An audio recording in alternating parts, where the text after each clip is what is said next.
Welcome to another episode of Conversations with Funeka. I am your host, Funeka Soga. In this week's episode, we are going to be talking about all things mental health and your overall well-being.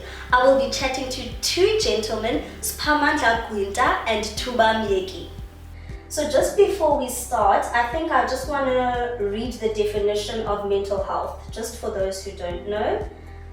Mental health includes our emotional, psychological, and social well-being. It affects how we think, feel, and act. It also helps determine how we handle stress, relate to other people, and make healthy lifestyle choices. Mental health is important at every stage of life, from childhood and adolescence through adulthood. So that's of course the definition of mental health. People can, of course, you can read up on it more just because it is quite broad. So just before we start, there was a video that I saw on TikTok, and the caption to that video was, "The moment you realize no one knows how unhappy you actually are," and it was a picture of a man crying. So for me already, just seeing a man cry it was already gut-wrenching, because that's not something that we see, or that's not something that is common. And before I actually ask you guys and chat to you guys, I want to read the comments that were just said, the comments that were actually made under that video, that were just made by people. These were just some of them. "This feeling never goes away. Don't let my smile fool you. I drink a lot because that's the only time I feel happy. Sometimes I slip up and shed a tear too. I be really needing a hug. My babies are my only reason to keep fighting, but I'm losing the sense of urge now. The person I thought I could go to just laughs or doesn't care. I feel you. I'm at a point in my life right now, just feel like giving up. I can't. Hang in there, my friend. Your pain will pass." And this was another man as well. "I often ask myself, when are the tears going to stop? Will I ever be happy in life?" And I'll just read about 3 more. "I've lost everything. I'm 24 years old and both my parents have died. I have nothing. I only know pain. I know loss. What more can I say? Endless loop of trying to be successful. Still unhappy. What more can I do? I've tried and I'm tired." And I'll just read the last comment. "It's been 5 years now and I pretend daily, but deep down I want to scream. I live 5 minutes away from my workplace, and there are days where I run home on my lunch break to cry, because sometimes it becomes unbearable." And I think just my first question, for both of you guys would be, have you ever had a moment in life, it can be any moment, when you were unhappy and nobody knew about it? Or you had to still put up a brave face, but you knew inside that you were actually dying inside? Well, for me, I'm not even gonna lie, that's regardless of whether I'm in a good place or not. Yeah. It's something that happens regularly, and I might not show it, obviously, but there are moments where you feel like,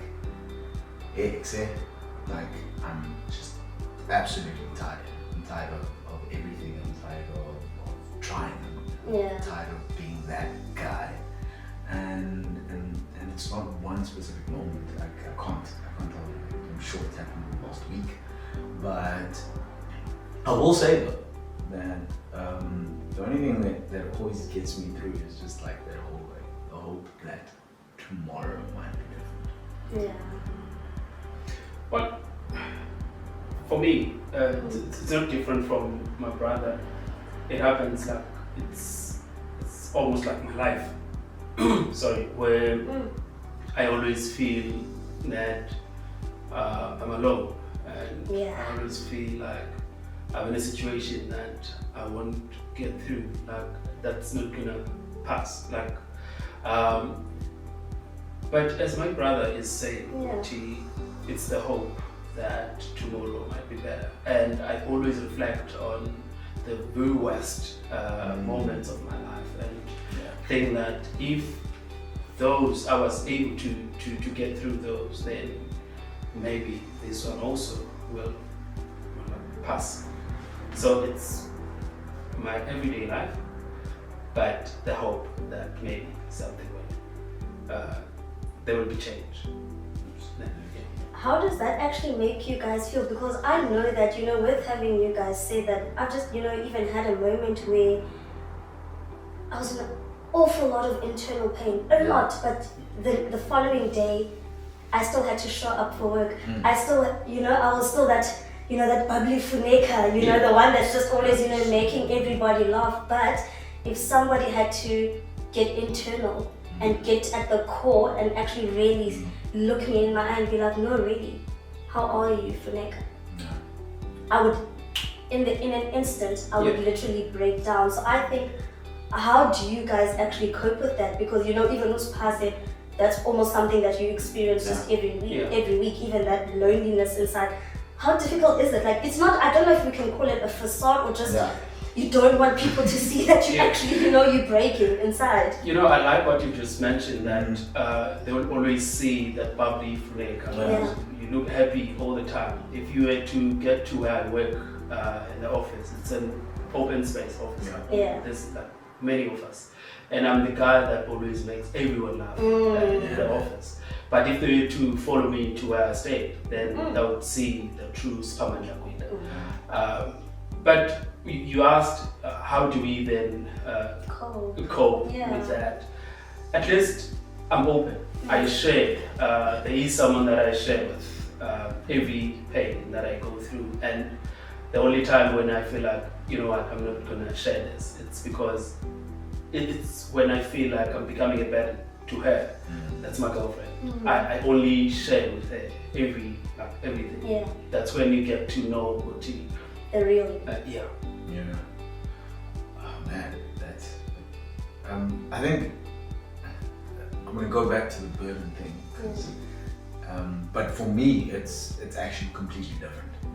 So for me, like, mental health issues have been going on in my life for as much as I can remember, but I've just had practice. Yes. So I think for me, initially, what I will always do if I'm in a bad space, things are different now, but I mean, initially, what I used to do is I would just sit on a couch, week, do absolutely nothing, smelling like smell.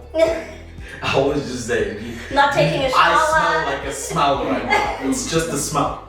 And so what I would do is just exactly that. I would sit in that space. But while that's happening, I'm sitting in that space and I'm thinking, goodness, listen.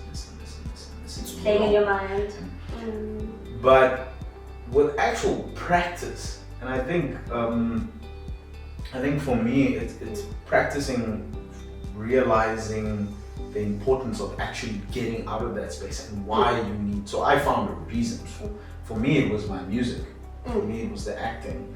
And finding that purpose, having a reason to actually get up every single morning. So instead of space, because we face it every day. We do. So I have a choice. I can either, when it happens, I can sit in my bed and do absolutely nothing, which doesn't change my situation. Or I can be like, you know what, this sucks, but then there's that thing that's really beautiful in my life. Then there's that thing that's also really beautiful in my life. And then I focus, and once I focus my mind on all the beautiful things in my life, then all of a sudden, not that low, but it just feels easier to carry.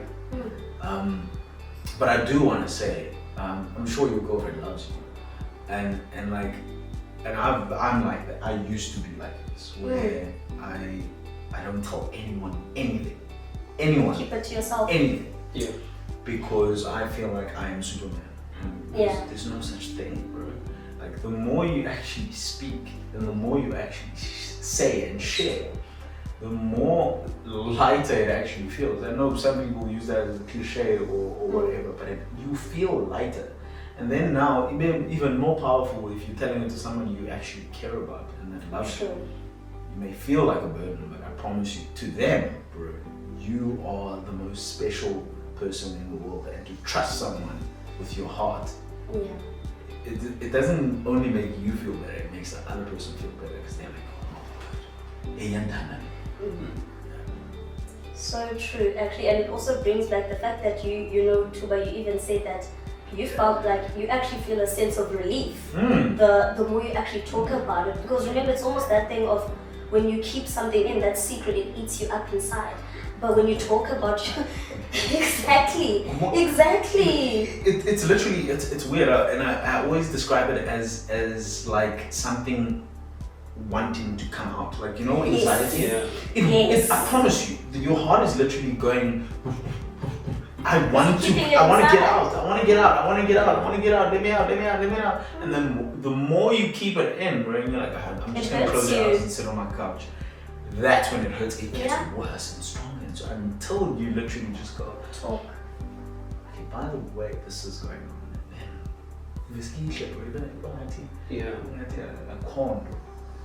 But like you said, it's something that's part of our lives. It's just that we found ways to adapt it so we can still smile. And because I don't think the smile is a facade. I don't think it's an act. I'm smiling because I want to, you know, because I'm not allowing that one thing to destroy me. Now, you know, of course, you know, there was that video of the man who cried, and there's this stigma, or should I say this, I don't even know if to call it a trend, or it's quite popular where people are saying, or where it's, let me say, where it's been normalized, where it's said that men don't cry. Indoda ayikali. Now, I actually want to get your guys' perspective on what are your thoughts when it comes to that saying, men don't cry, and when was the last time that you cried? And if you're comfortable, share. You're welcome to share as well. What actually made you cry? Well, firstly, I cry. I cry a lot. If you say you don't cry, well, I love that, Sphamandla. Oh my gosh. I cry, even if I was sit in my car, sit alone and just cry. And remove myself from people who won't understand and who believe in that saying that men don't cry. And if I'm allowed, I'll say that's nonsense. Because I think when you begin to believe that men don't cry, and you try and put everything in you, that's when you will see suicide. That's when we will see men taking their lives. So I cry and I share with the person that I'm able to share the pain that I'm going through, because I believe that crying also, like literally crying, having your tears out, it kind of makes the pain better. But it doesn't make it go away, obviously, because for it to go away, you need to find a solution to it. But I do cry. I agree with that. And it's okay to cry. So for me, I'm going to take it way back, and I grew up, so obviously everyone has two sides of the family, your mom's side and your dad's side. Please share. But my dad's mom, she was a very intensely emotional person. And I'm not only referring to crying emotions, but I mean anger, I mean arrogance. Oh my word, she's probably the most arrogant person I've ever met in my whole entire life. But she had this intensity when it came to her emotions, and it passed on to my dad. Like my dad was the same. He was a very intensely emotional person. Is the same, sorry. And so I grew up in an environment where if you feel something, whether it is anger or not, whether it is anger or pain or happiness or anything like that, you have to express it. Never in my life, outside somewhere else.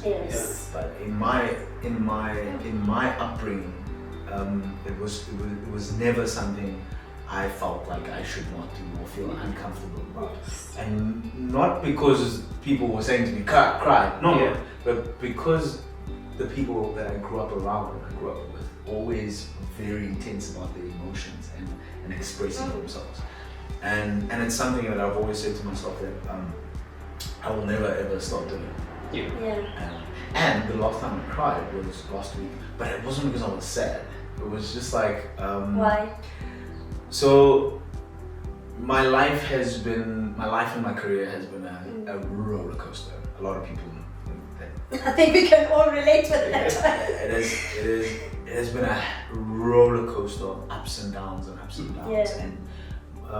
some say sometimes I think more downs than ups, but that's not true. More ups than downs, but a lot of downs too. But I sat last week and I was just looking at how everything is happening and how beautiful things are, and I just sat back and I was like, number one, I'm really tired right now, but I appreciate it and I embrace it because these are all the things that I pray for. I prayed so that I can be so busy that I can only sleep for 4 hours a day. That's what I prayed for. So I might be tired, but thank you. And I remember I was sitting, because I got a call from a voiceover or something like that. I remember I was sitting on the couch and I just started bawling. I was like crying. And then I started laughing and crying. At the same time. I'm like, just bro, you're doing too much. Like, not for me, I'm just saying, God, you're doing too much. A lot in your life. Yeah, and also like, and that crying is also coming from a place of, I remember when I used to cry because it hurt. Now I'm crying because it doesn't. And I felt that. Yeah, and it's like, and that's a power that I'm always grateful for, because manyani, yes. Sometimes you don't even see a way out. Why am I here, bro? And then you cry, it doesn't feel better, but you just continue and then you cry. But then last week I was like, remember when you cried because you were unhappy? Well, look at you now. And I like the fact that you make it about the environment, land your color. It's because of, it's an environment thing. It's a society thing. What the society teaches you against what you were taught at home, or where you are based. Because the reason why it's easy for me to tell you that I cry, and I think it's okay, is that I love that. I always get a call from my mother, either it's 12 midnight, to ask, son, are you okay? Obviously, because she's old, she's dealing with her own stuff. I wouldn't share everything, but it's just about me telling her that I'm not okay, or I'm okay, and then she'll assure me that things are going to be better.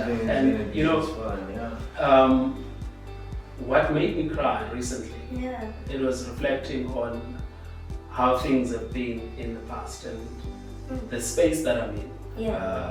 Like almost everyone who understands this talk or listens to radio knows my name, knows my surname, and there's expectations that this is what you should be achieving, this is what you should have achieved in the space of 4 years that you've been with this company. But they don't know the dynamics of the family. They don't know that I'm the first one to actually go to university and get the career and be able to be where I am. So there's a lot that I'll have to deal with before you can see me as successful. Oh man, that is. Guys, also now you guys are both making me so emotional. Oh my goodness. Yeah, but I didn't wait on it. Sure. Someone recently asked me, "Tenunga go to do that much?" Yeah.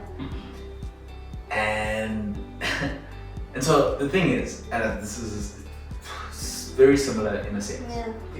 So I have an amazing family. I've got a big family, and they're all amazing people. But for the longest time, all I wanted to be is Thuba Wenza miracles.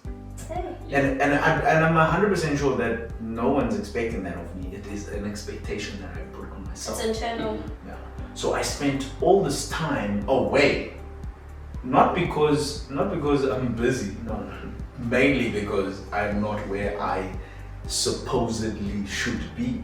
So if I go back there, I'll feel like less than. That's an important point. Yeah. And then it literally hit me. Who in the world is Manu Makisha Babu Thuba Myeki? Who's the one? Who does it stem what from? is the criteria for all of this for you? Like, what are you trying to represent here? Yeah. Like, and at the same time, like, what do you want? And so when this year hit, like, it was literally last week, and it just hit me. It was like, I've never been this happy in my life before, and I wasted so much time dinga kudugi because I thought they would think less of me, and it's like the most stupid thing in the world. So it doesn't matter what people think, my guy.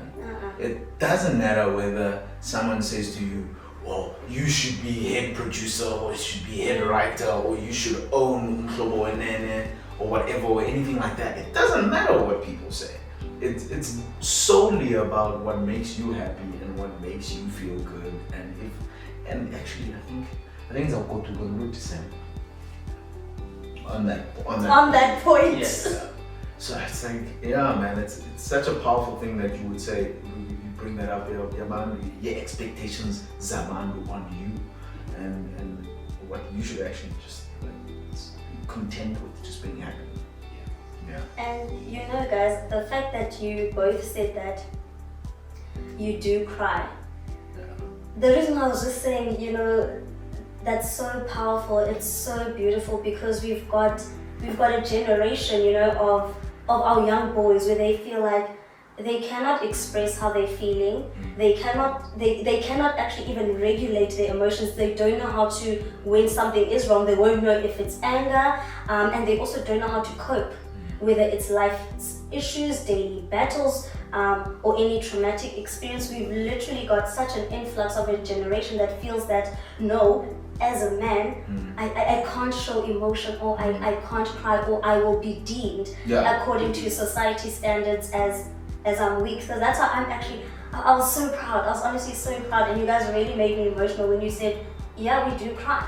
It's part of life. And it actually even brings me to my next point. There's a book I'm currently reading now by Dr. Caroline Leaf. It's called Cleaning Up My Mental Mess. I'm only on chapter 1, and it's powerful, guys. Honestly, if I can tell you the truth, that book is so powerful. I've only been through chapter 1, but it has made me so not only self-aware of myself internally, of my emotions, but it's also made me understand other people. And there's an important thing that she addresses also in that chapter 1, where it talks about it's two things. One, your story is important and no one should invalidate it. Oh my God, it's so vital. And for the reason why I even say that is that whenever we encounter people in life, whether it's men or it's women, we must know that there is a story there. And even if they are suffering with a mental condition, because we do know that mental conditions are broad, can be anxiety, depression, bipolar, it's really a lot. The important thing, that Dr. Caroline was mentioning in that chapter 1 was that as much as we can medicate, people that have medical conditions, we can give them tablets, yes, that is also a supplement, but it shouldn't be the only thing. The most important criteria is to sit down with that person. What is their story? They have a story. And remember, all of our experiences are different. How I grew up is different to Thuba. It's different to Sphamandla. So we must also think anyone we encounter with life. That's why I say it's made me so much understanding of people, where they come from. We don't know what type of apartment they even stay in. We really don't know if they are living in poverty. We don't know if their life stresses, maybe they're jobless and there's 0 cents in their bank account. So it really just goes to that thing of, instead of only looking at that method, where obviously, which is also it's part of the rehabilitation healing process, but it shouldn't be the main. She basically wants to disband that fact of it only being the method. If someone has a mental condition, we give you pills, we give you pills. No, there's a pain in that person, there's a story in that person. No one is just whether they're mad, even if someone becomes violent, how do we know if they didn't grow up in an alcoholic family where that man witnessed abuse in their household? And yet we're going to be like, oh no, they're just rude, they're abusive. You don't know, it's their story, it's that story. So that was she was really emphasizing there. Has there been moments, I think maybe in your guys' life, where you felt invalidated, your emotions have felt invalidated? It could have been at school, it could have been from a friend in a conversation. You tell maybe a friend something and they're just like, oh no man, that doesn't hurt, but you telling them, oh no, but I broke up with my partner or my boss told me and it hurt. But someone saying, oh no man, that shouldn't hurt. It's an invalidation of your emotion. You're expressing something that's hurting you. I don't know, have you guys actually experienced invalidation? Because it's so important for me to never invalidate people's stories and their pain. Look, for me, to be honest, I always say this, and please don't kill me for letting this speak. Oh no. But generally, I've always believed that people are tapped.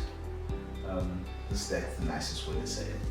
Unfortunately, I've been one of those people that doesn't really trust people, so I've never given people an opportunity to invalidate my emotions. Yeah.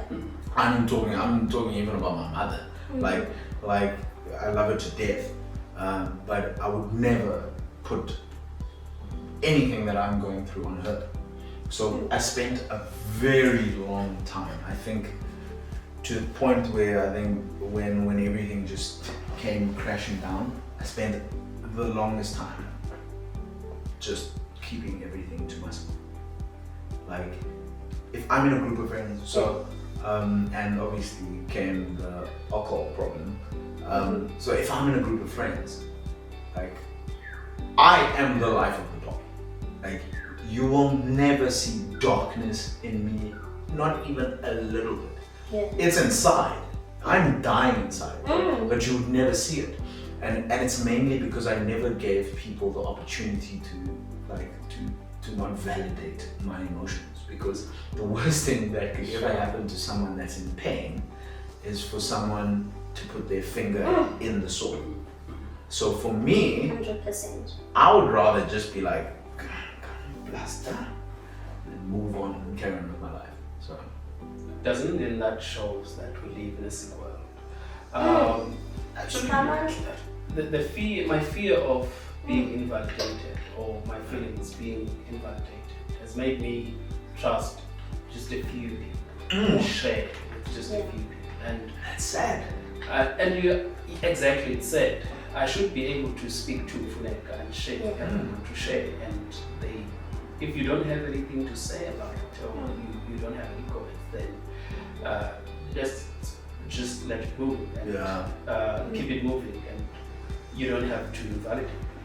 So I've never experienced it, probably because, as Thuba is saying, I don't share with everyone. I share with only the person that I trust, the person that I know. If they have a solution to it, they will give me the solution. If they don't have it, they will listen to me. And sometimes you just want someone to listen. That's it. You just want to be heard. And, so true. Yeah, and that's the thing, and that's the key that a lot of people don't realize, is that I'm not looking for advice. I'm the worst person because I don't take anyone's advice. But my young guys, At least you're being honest, not like that. I'm not looking for advice. Yeah. I'm looking for an ear. I'm looking for eyes. Yeah. I'm not looking for a mouth. I'm not looking for you to say anything. I just want you to look me in the eye and be like, I get it. Sure. Yeah. And then we move on. Bro, you don't know how comfortable, how relieving it is to say to someone, nah bro, I'm not having a good day at all. And sometimes you don't want to say why you're not having a good day. I don't need to tell you why I'm not having a good day. Sometimes I just want to be like, it sucks, bro. Yeah, and that's it. And then we keep moving. Then that guy's like, now that guy knows, okay, so it sucks for Thuba today. Yes. I might need, if I'm gonna do anything, I'm gonna push him today. I'm not gonna tell him, oh well, stiffen up, tighten up that upper lip, like be a man. Oh, exactly. yeah. No, that's not being a man actually. That's being something less than a man. A man will protect and provide, but that provide doesn't always mean money. It provide something to you, give you warmth, give you love. That's the kind of thing. But sometimes, because like we've said, like some people, like you can't trust everyone, so it's so difficult to say something to someone. So you always have to try and be careful and find someone, and that's what makes it all sad.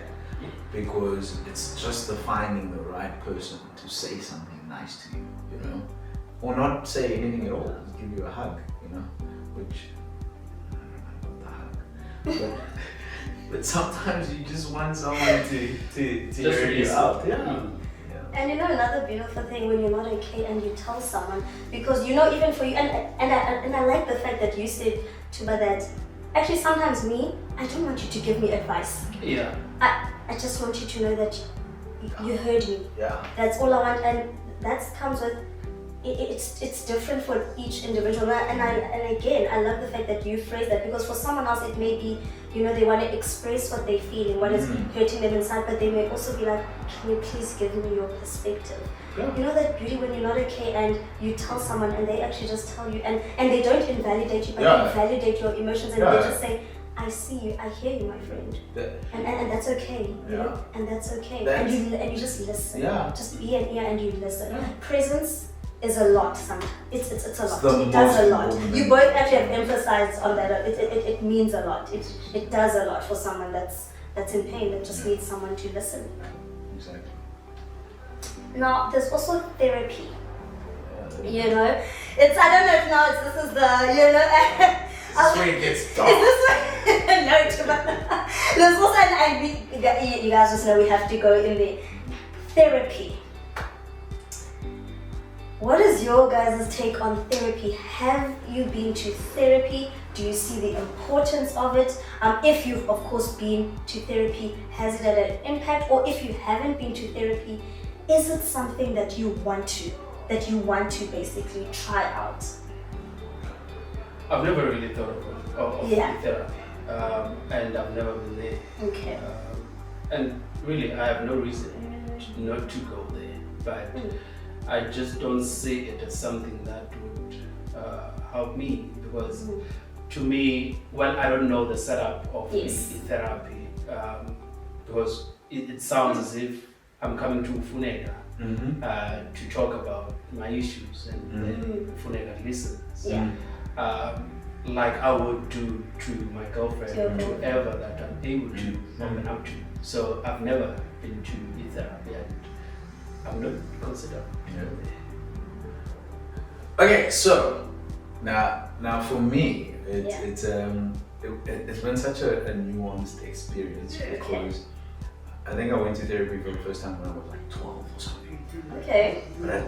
But and by the way, I have a really great memory. So I remember the first day the lady asked me to draw my favorite memory of all time.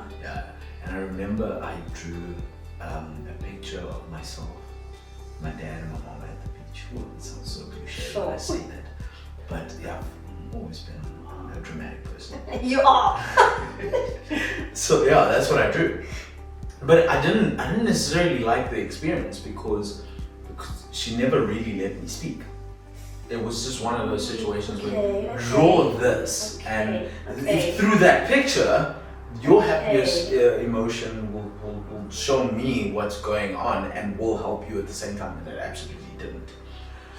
So that was the memory that was stuck with me for the longest time. But I will say this now. Now earlier we spoke about, just before this, we spoke about the fact that sometimes you want someone to hear you out, right? Do you know what's really dope about therapy? It's the fact that you're paying someone. That person has to. It's gonna sound wrong. Just hear me out here. Hear me out. You're going to expand, I know. You're paying someone to listen to you. Yeah? You're going through stuff and you're paying someone to listen to you.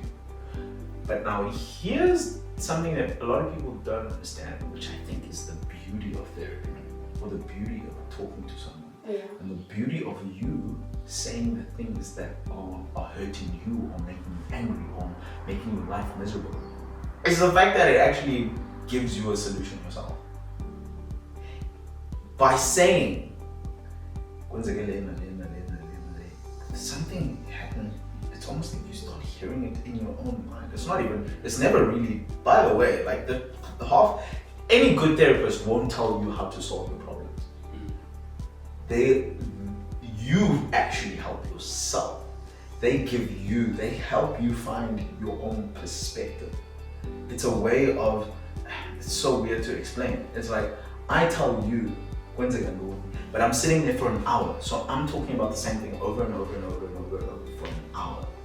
At some point, I said, I'm like, shit. And then she's like, or he's like, how did it make you feel? And you're like, I hated every feeling. So because I did that happened, which means I shouldn't do that. Because if I do that, that will happen again. And all of a sudden, you just solved your own problems by sharing it with someone else. Exactly.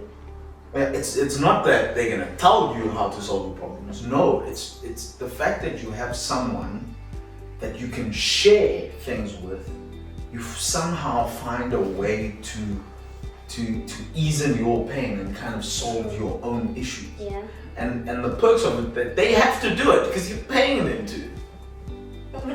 Which is essentially true. Yeah. And I think, even with what Uspa said, he said that no, I haven't been to therapy and it's something that I wouldn't. It's something that I don't want to try. I actually like that honesty. Yes, because now at least I'm actually gauging, even from you guys, like, oh, okay, do you guys actually go to therapy? And I say this because I think my perspective on it, I have found therapy to be so powerful, and this ties into actually what you said, Thuba, where you said you actually do most of the work. I'm doing the work. Yeah,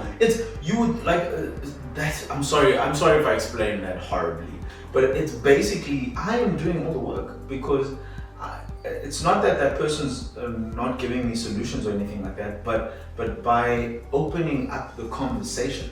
It's like what we're doing right now.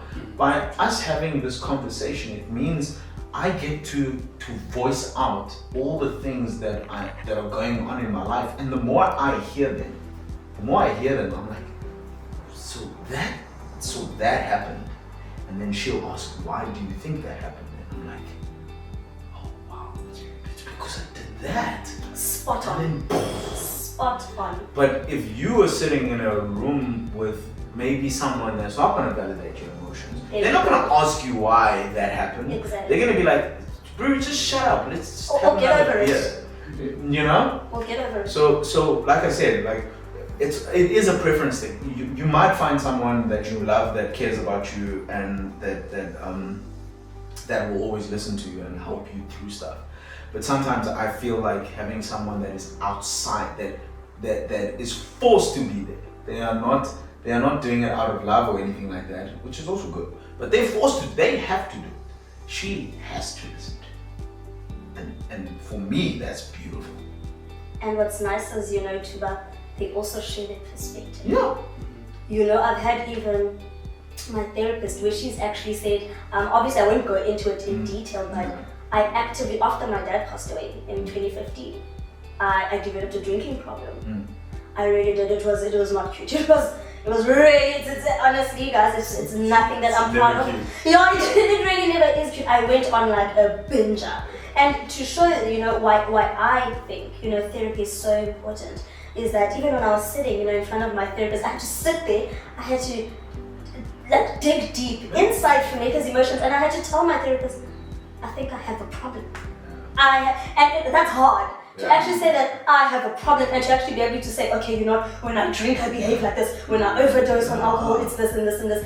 And she had to say, you know what, Michael? You've already taken the first That's step. the thing. Admitting it is already that. And we delved for weeks. We went into like therapeutic sessions on how we can combat that when I'm in an environment that has alcohol. And she said exactly, I want to get Thuba, what you said on. She was like, Funeka, I can give you the guide. I can just guide you. But she was like, but my girl, I need you to do the work. She was like, the real work starts when you walk out of my office. Yeah. She's like, well, we have our sessions, yes, 1 hour a week, but 6 days a week, you with you. Yeah. So she was like, I'll give you the guide and the tools and stuff, but she was like, 95% you actually need to do that work, and then we'll next week you'll tell me again, did anything happen? Did you relapse? So it's also that thing of, you really, I think, even just as someone, it's also important to take that step and be like, okay, I think maybe there is something I need to change as well, just to also, because the work, Thuba, you said it so well, the work actually, it starts with you. I need to put my phone down, it's going to distract me. The work starts with you,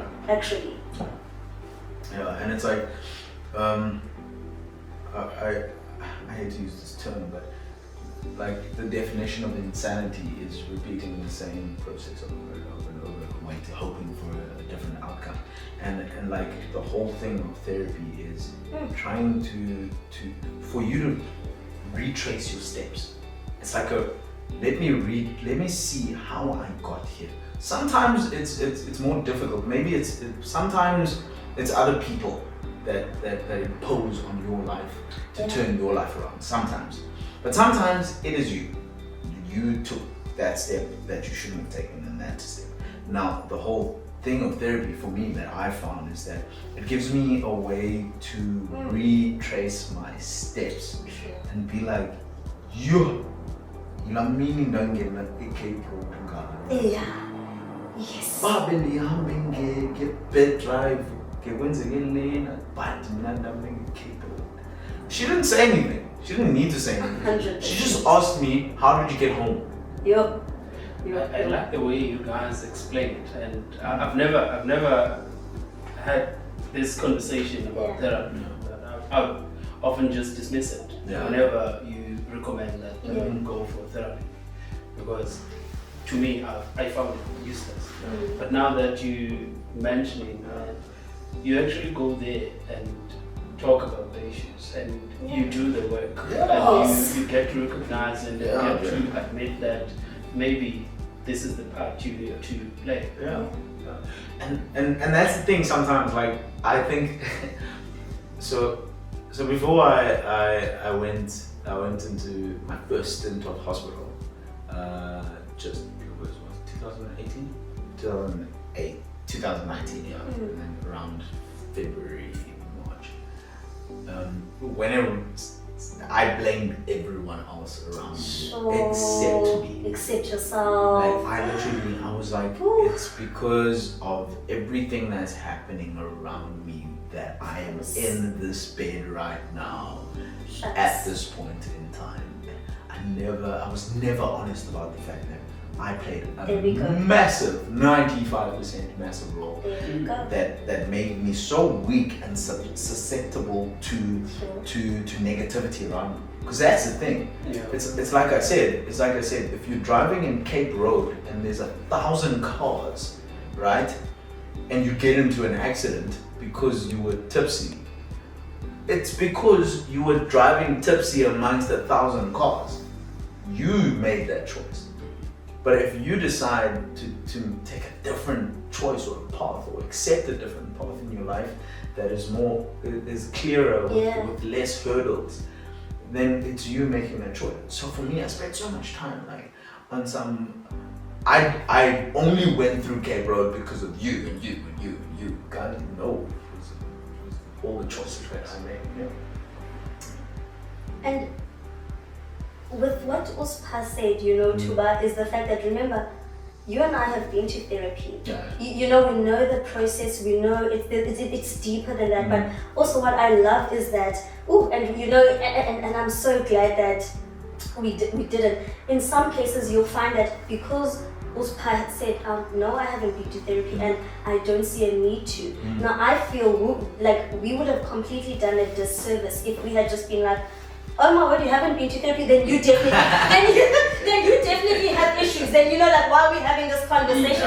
Now automatically you're like, ooh, that's one soul, that's one individual. You've lost him. Now you've lost him. Now you're like, okay.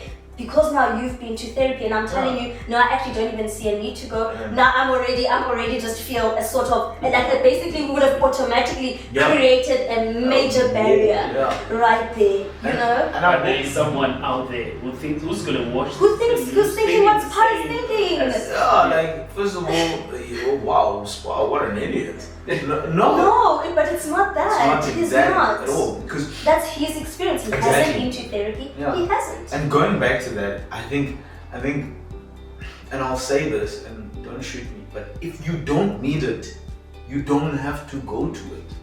And by saying need it, I don't mean if you're like, I mean if there are people around you in your life that you trust with your everything, and that will give you everything, and you can have a conversation without you feeling like you're a burden maybe, or without you being because sometimes, because it goes back to what I said about paying them, because sometimes I can call Funeka and tell her everything that's going on, and then after I have the conversation, it hits me. I'm like, oh my word, I just like literally just threw a 10 kilogram weight on Funeka for an hour. Oh my word, why did I do that? I feel so bad. But if you have people in your life that you know don't feel that way after then you don't need therapy. And it's not to say that there aren't people in my life that I can speak to. Yes, there are. I know you're watching and you're thinking, ugh. You exist, but I just choose to say, umsebenzi wakhe ufundele lento ubhadelwe for lento ayenzayo, this is what I'm going to do. But it does not disprove the fact that you can live your whole life without therapy and be fine. But I think it's beautiful. 100%. Now that you've explained and you've shared your stories of it, I think it's beautiful because now, instead of going to Funeka, who's going through whatever it is that they're going through, remember they're not professionals. So going for therapy and Funeka, we don't know the journey to your move visa.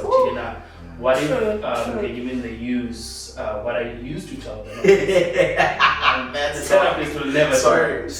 No. It's confidential. That's the truth. And chances are I'll never see them again. The therapist. And that hurts. I just thought about that, and it's like it's the craziest thing in the world. Because unyansile, and it's things that like it happens, bro. Like it happens where not only do people like I don't mind the social media thing. Like you can tell people everything that I've said all my life. I don't care. It doesn't hurt me. The only thing is using things against you. Oh, that hurts. That's worse. It is. It's like a knife through the chest. Like that one's the worst. Like saying, Thuba did this and this and this. First of all, Thuba's a really honest guy now. I've become an honest guy, believe it or not. So he doesn't care. He was gonna tell everyone that anyway. But for you to use it against me to either get something, that hurts. Or to I don't know, to make me look bad, it's like, that is the worst. And obviously a therapist will never do that. Plus you get to play with toys. And they always have sweets in there. There's always toys. They do. There's always toys and sweets. And you know, Spha, the reason why I'm so glad that also, you know, Thuba and I were able to share, and that's why actually I wanted to share the honest truth, like, well, it's one of the issues that I've tackled in therapy. Obviously there's been others. I just gave that one as well, you know, the specific, like when I had an alcohol issue and had to sit in front of it. It was also just to make you understand, okay, you know, Spha, this is why I went to therapy. I was like, oh girl, you are going a downward spiral, and it's gonna get bad. I literally had to know, and the thing is, here's my thing as well. We can have an accountability person, like for you, it's your girlfriend. For Thuba, it can be his people. Me as well. Like I've got my hardcore, my girls. I love them so much.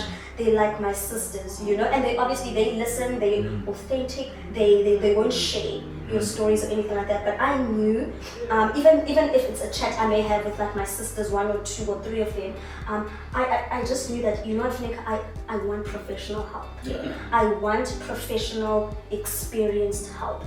Someone who's gonna tell me the truth. And remember, the truth can be ugly. Yeah. It can really be ugly. Because in another instance, she actually even told me, and I was like, whoop, I think I actually even cried in that session, because she even said, she's like, Funeka, that's dangerous. She's like, you are putting yourself in dangerous situations, my girl, and what if you lose your life?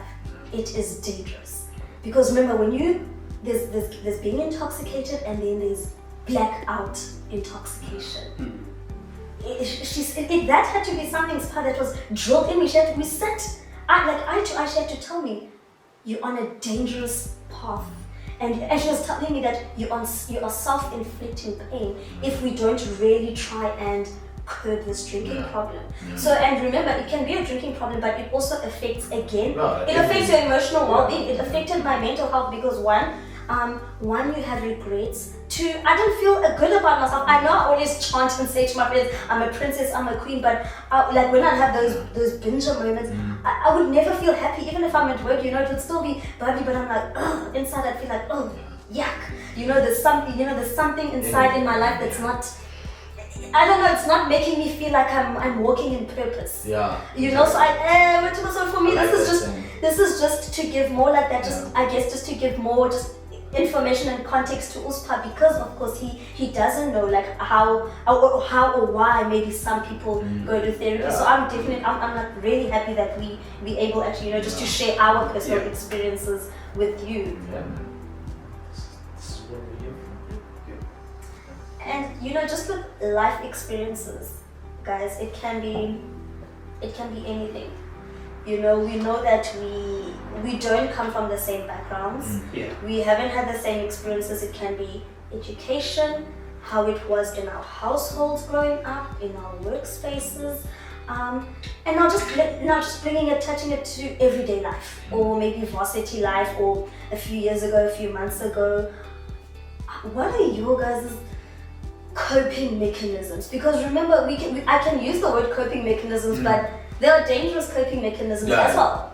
There is. It can be drinking, it can be drugs, it's a whole lot of things. It's many things. What are healthy coping mechanisms that you guys maybe use, if there is any, or that you actually, you know, just to handle life, just to handle life in general?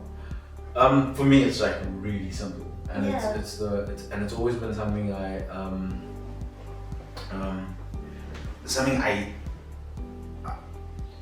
that's been part of my life for the longest time, and it's fitness and it's training. Yes. It's not even a joke. Like I cannot exist without it. Like because there are a lot of addictions that I've had to give up in my life. So I was like, bro, if I'm giving this up, then I have to find another one. You know, because my coping mechanism used to be alcohol. But now I'm like, if I come to this is gonna ruin my life. Oh yes, it does. So we need to find a coping mechanism that you can be addicted to, but that's not gonna kill you. And for me, it has to 150% be training in fitness. And it's not even about like doing it competitively and all of that stuff. It's not about that. I always make a joke and I say to people, I'm not training to look good anymore. I'm just training just to make sure my back and knees don't crack every 5 minutes, and to keep me sane, 150%. So that's it for me. With my career path, it's always about reading. You've got to know something new every day. That's been my life for the past 6-7 years since I started journalism. So I always read. I always write.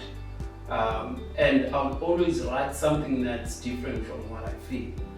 I'm feeling terrible, but I'll write about life. I like that. My poetry. it would be about love, yet I'm feeling terrible. And that, to me, when I read it, it changes the mood at that moment. So I always read or write something that's different from how I feel.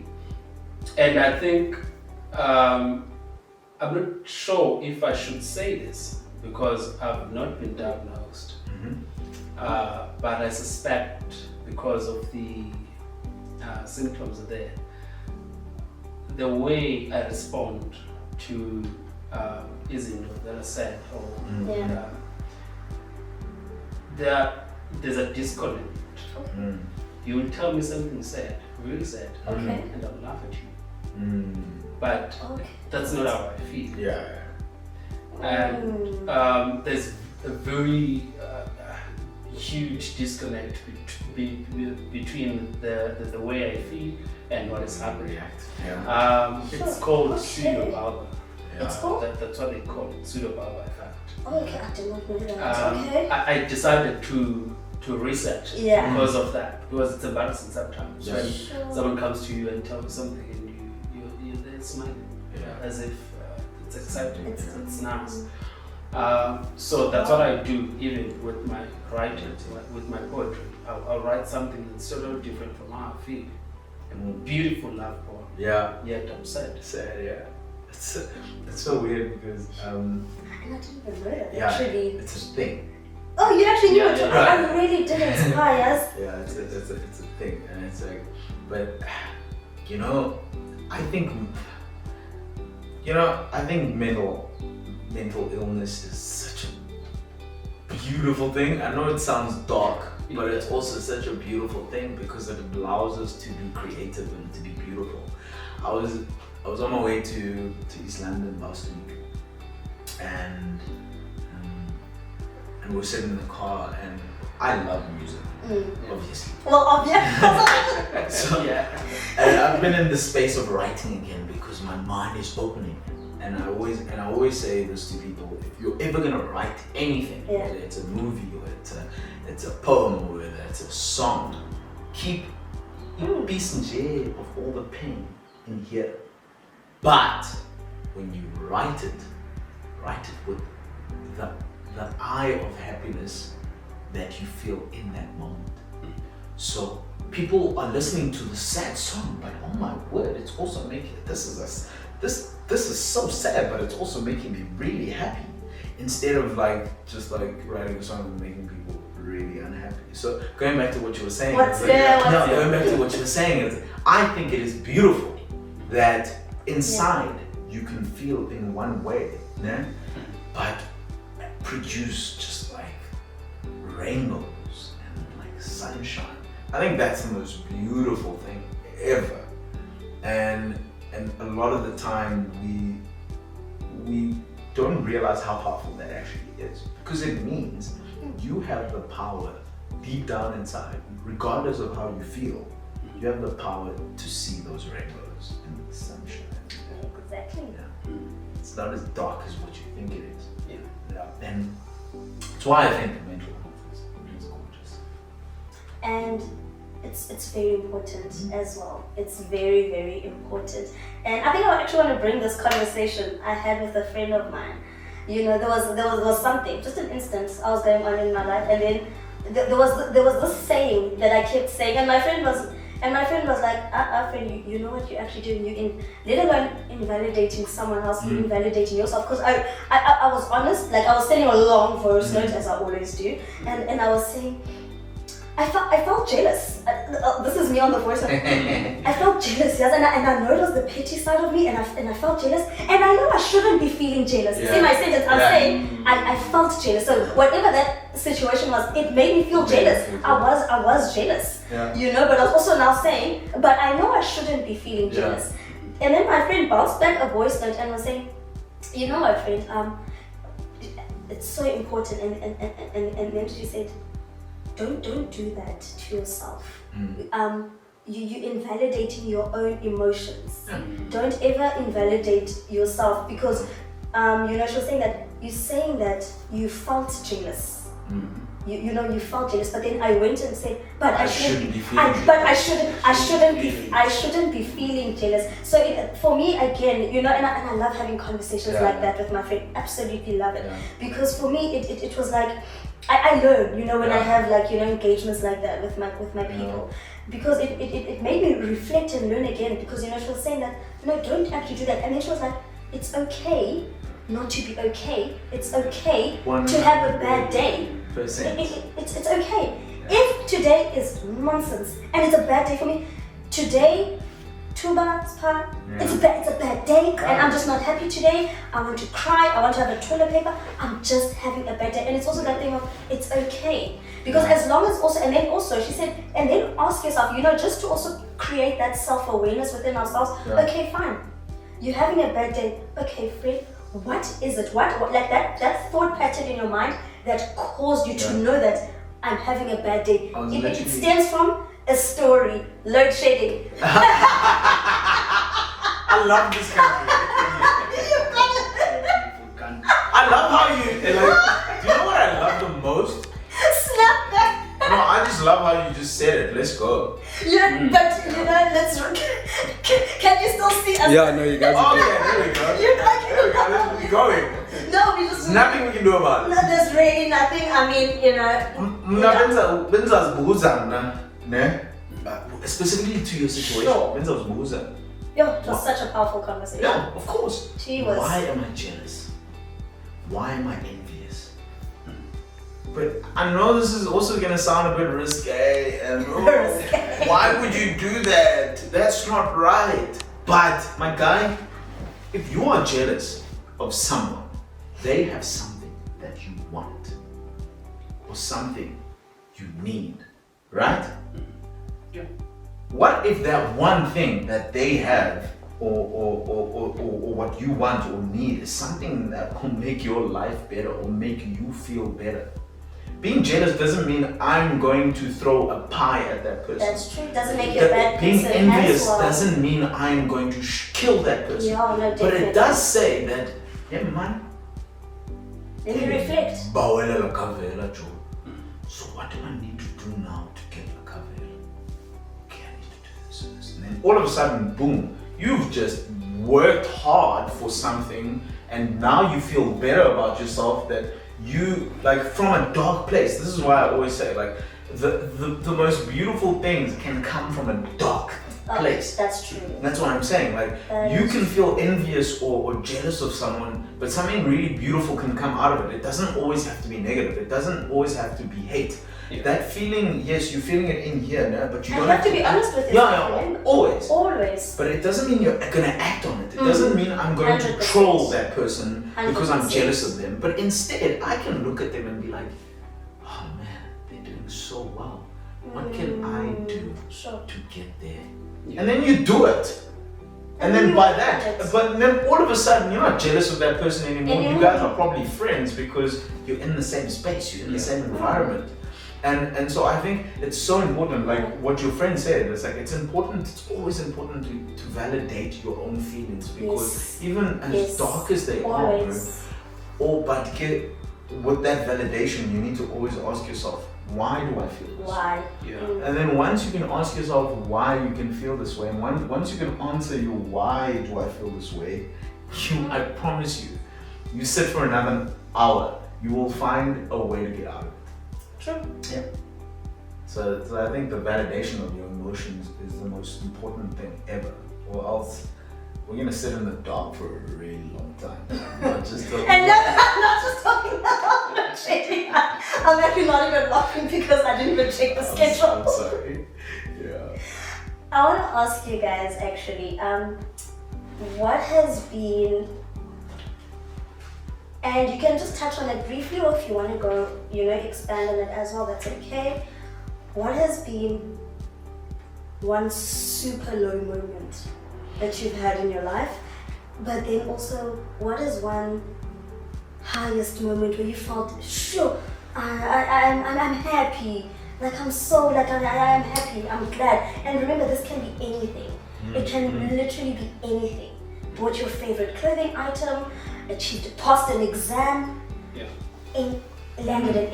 Literally, it can be anything. So what has been that low moment and that high moment? And this is actually just to, the reason why I'm even asking this question is actually to show that, life is different. Life is a journey. It doesn't just, it's a journey, and there's kinks and things that happen along the way, but yes, there's this downfalls, but then there's also highs. There's highs as well. So what has been your down and high moment?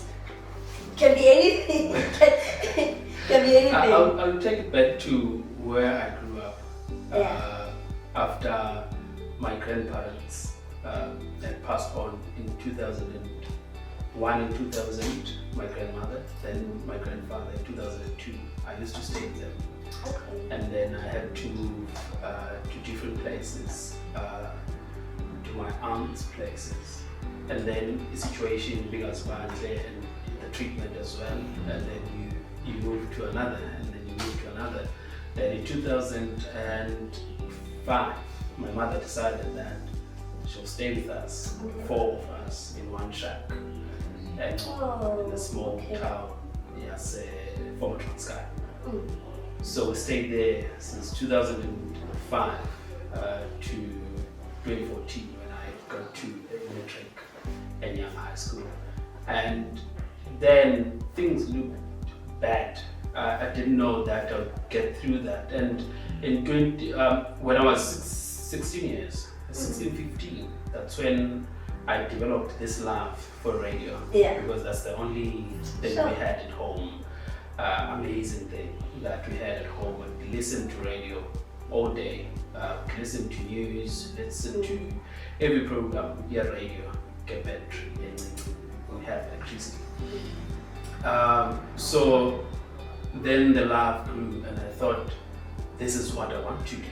I want to become a newsreader for Collab and FM.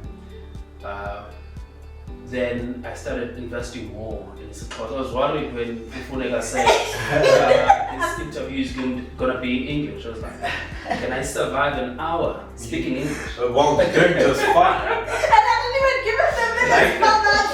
Imagine she said you guys are gonna have to speak French for an hour. And he really did ask me that. So I invested more in his course. I read novels and everything.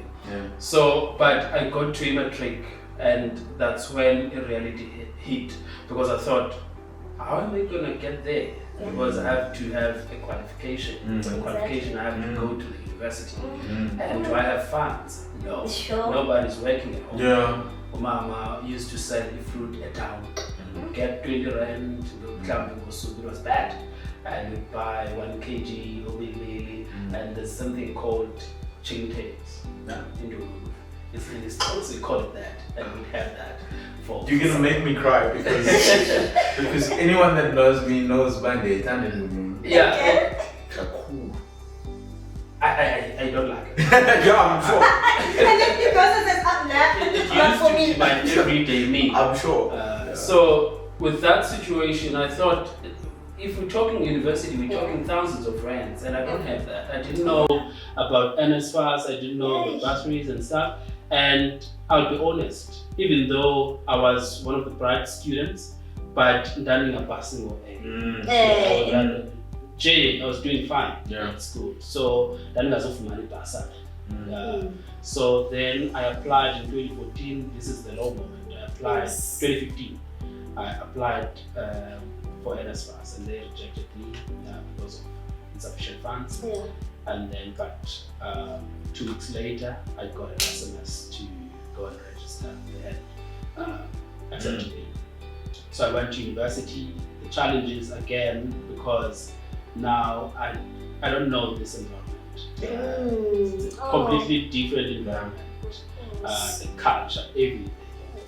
But the reason why I wanted to study here at Nelson Mandela University, I knew it's closer to SABC, where I would go every year. Your vision. Then this is the high moment. In 2018, I graduated. Record time, by the way. This is 2018 April, and then October, I got an internship with SABC. And then January 2019, this is now the time when I thought this is the dream come true, because now I was going to read news for Collab and FM, and I thought, me, on Collab and FM. Yeah, bro.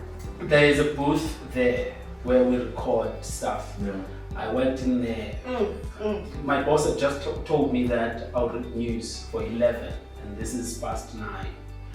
I just made them listen to something that I recorded the previous day, and they said, there's someone who's sick, homesick, can you do it?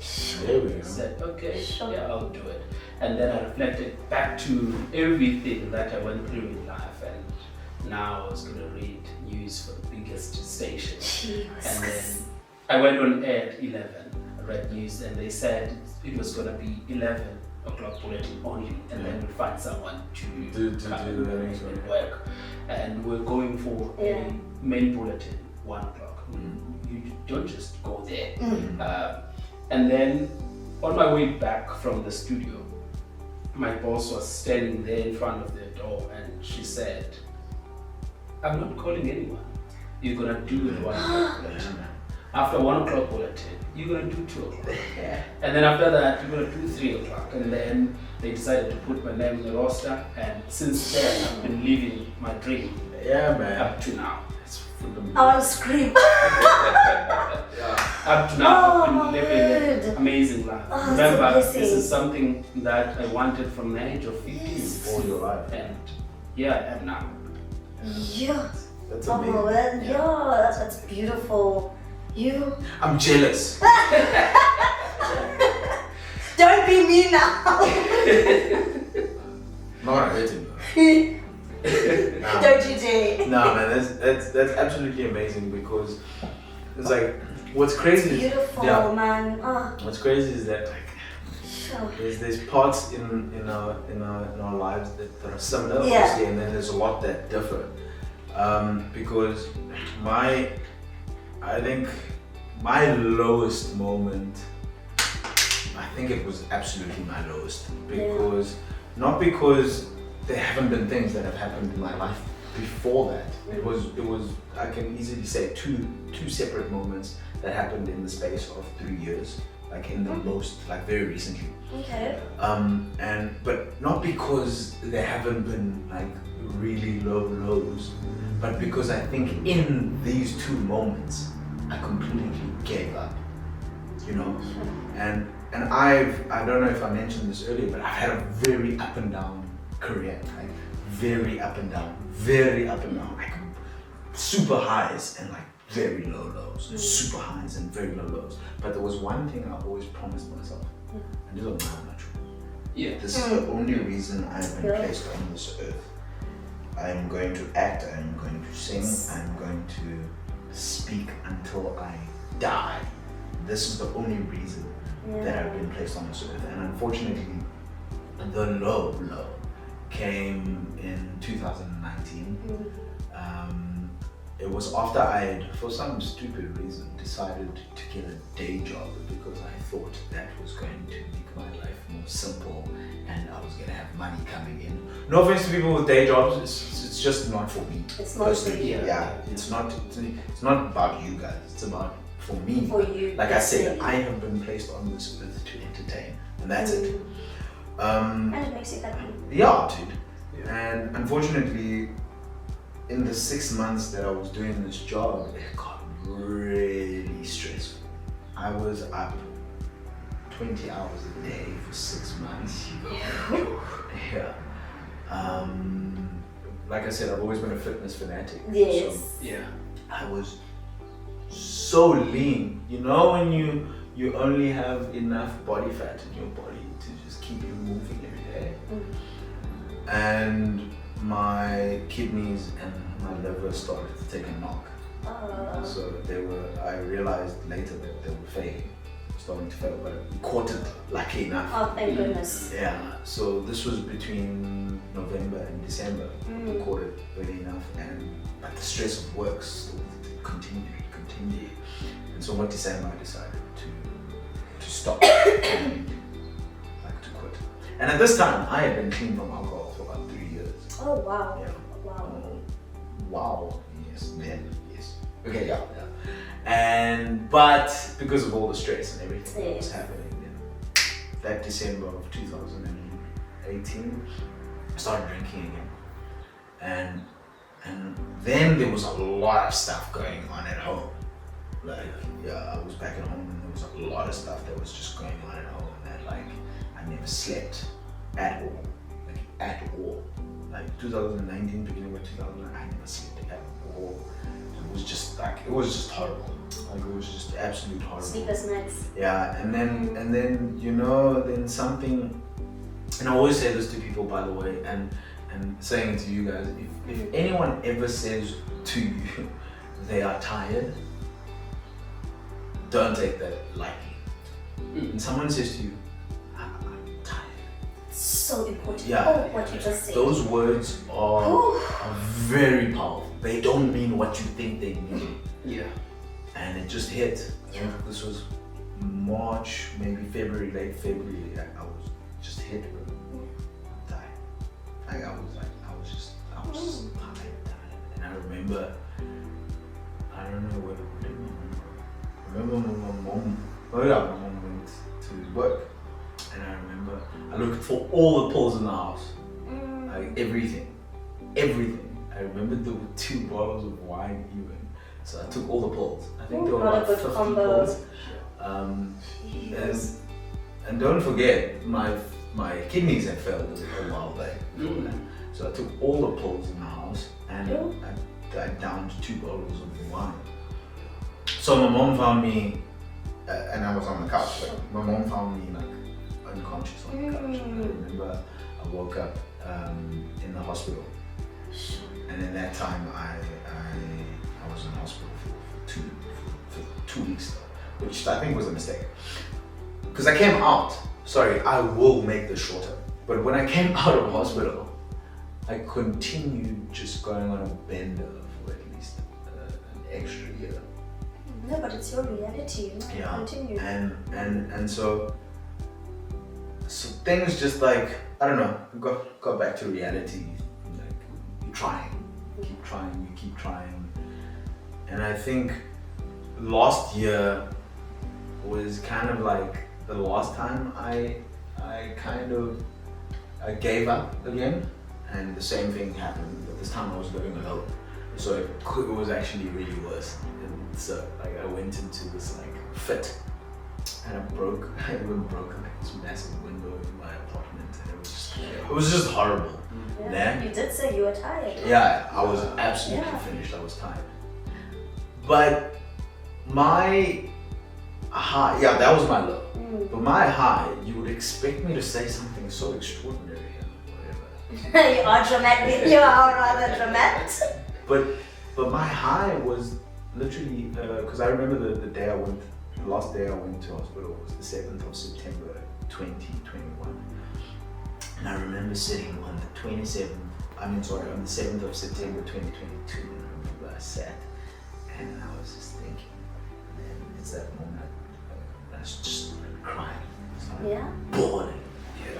I had just finished doing an advert for the Bay Water Savers campaign. I just finished doing an advert for First Choice Custard. Oh wow! I just got cast in That's beautiful. In an Afrikaans short film for ABS Productions, and Center Stage, which I've been part of for 13 years. So well. We just decided to do a new show. All of these things started happening, and I've been doing CrossFit and I've been enjoying it for so long. All of these things, they just started hitting. They were just like, boom, boom, boom. Remember last year? Look at you now. Look at you now.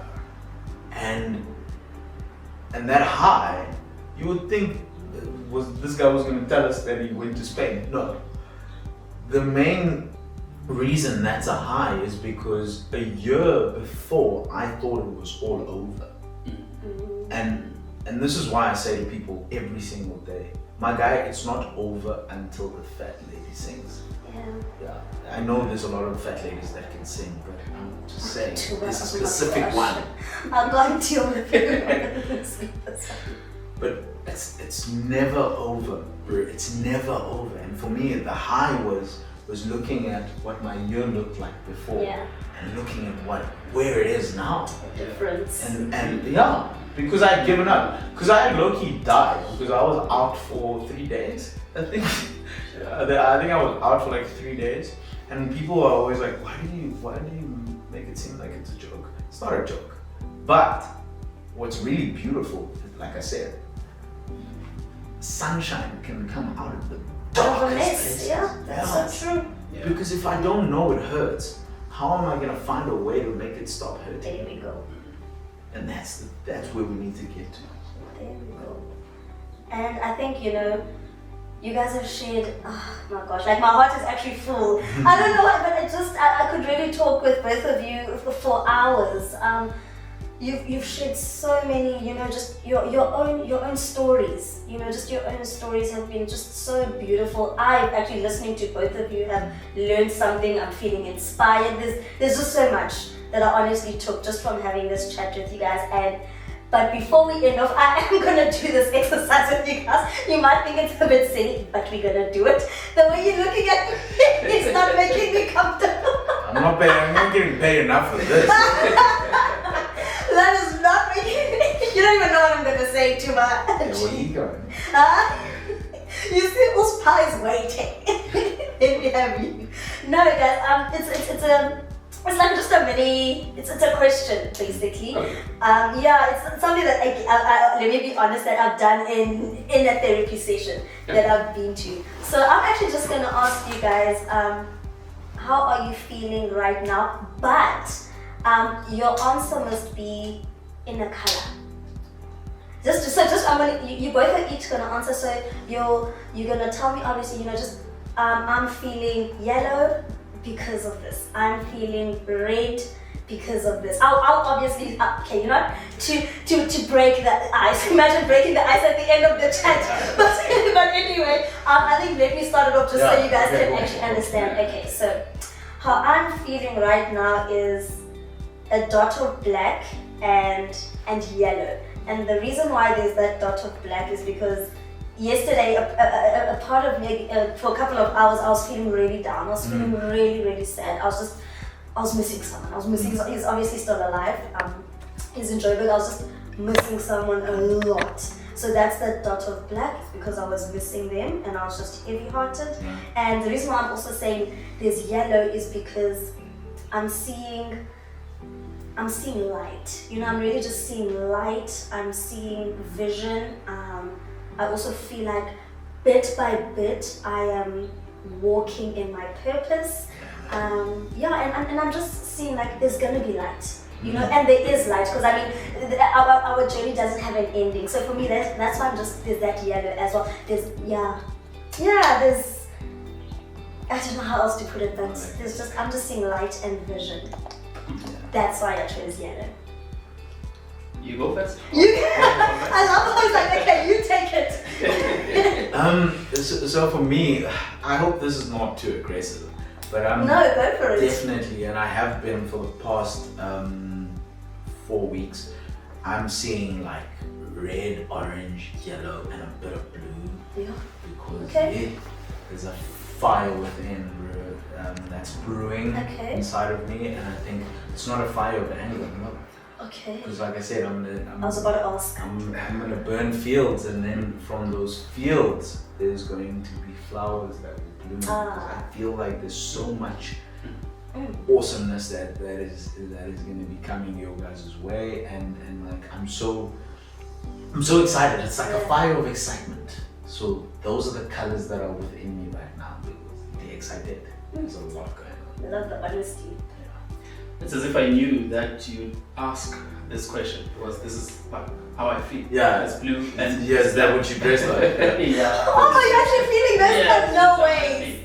Because, black, when you mentioned that the conversation would be about mental health, I knew that, hey, I even told you that I have no expertise. What do you expect me to talk about? And I've never went to therapy. I've never maybe I have the mental issues, but it's just that I've never really focused on them and say, okay, this is the problem that I'm facing and I need to go for a therapy or whatever.